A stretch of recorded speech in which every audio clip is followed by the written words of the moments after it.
Hi folks, welcome to 251 a week, the Thursday edition. So we're moving around the circle of fifths. So Monday we laid out a really cool riff in C, and we're moving it to the key of E today. So in the key of E we've got an F sharp minor, a B seventh, and an E, or an E sixth.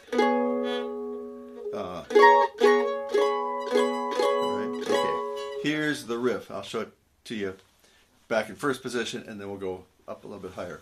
So it starts up here on the F sharp. Here, move over.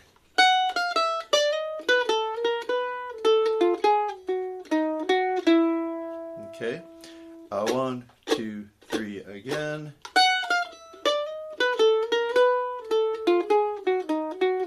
Two, three, four, and up here. Go.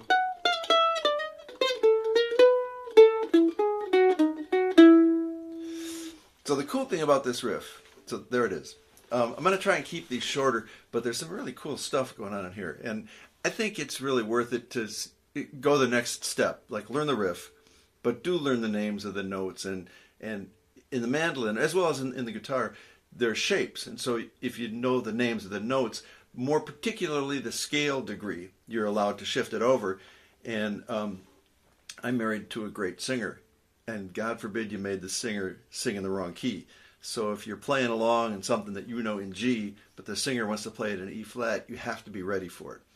And we don't really use capos. You can always do that. But so on the PDF, if you go to www.sims251.com, sims251.com, all the PDFs are there like this. And what I've done is I've put down the scale degree, which is important to see and to kind of keep your map of where you're going, and then also a couple different fingerings. Okay, so here's what's going on with this tune. Though it is a G, oh that's D, I don't want D. Here it is in E. So though it is starting on the F sharp, which is the one of this F sharp minor, really I'm thinking of this makes a lot more sense to just keep thinking of it as the B over the E. We don't really get to the E till the last note of the whole damn thing. But here, we're up here. Well, look at what we got. There's your B. There's the third of the B. There's 5. We're always got the fifth right above. And up there. So we're starting on this F sharp. Okay. A rather cliche riff.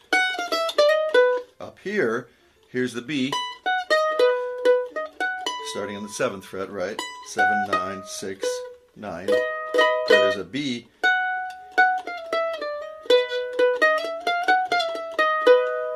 So it really is kind of in the B world, this riff comes in. So again,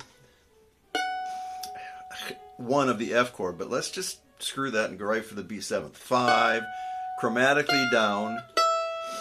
What? The E is the 4 of the chord, right? Now flat 3, okay, flat 7, climb up to the 1, flat 5, right? Okay, look at this frame. B, D sharp, F sharp, B. Now you've got that world. There's your 5, there's the flat 5. That's what kind of makes this cool. So back to 5, so we're surrounding the 5. And then, that's the 3rd, but we're surrounding the 1. So it's kind of a cool surround thing.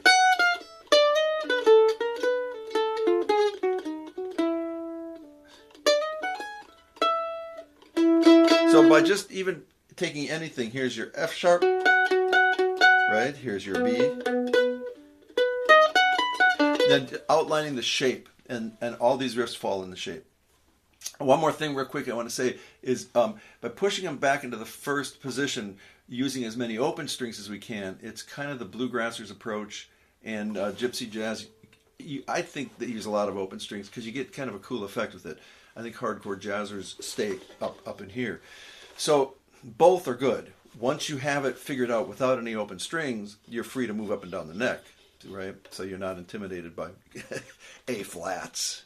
But it is kind of cool that you get some cool ideas by utilizing the open strings. And as a mandolin player, I love them. I use them all the time. Okay, sims251.com. If I'm talking blather and you don't have any idea what this is and you want to know, send me an email and I'll try and slow down and talk you through it, because I think it's cool to see the outline, you know.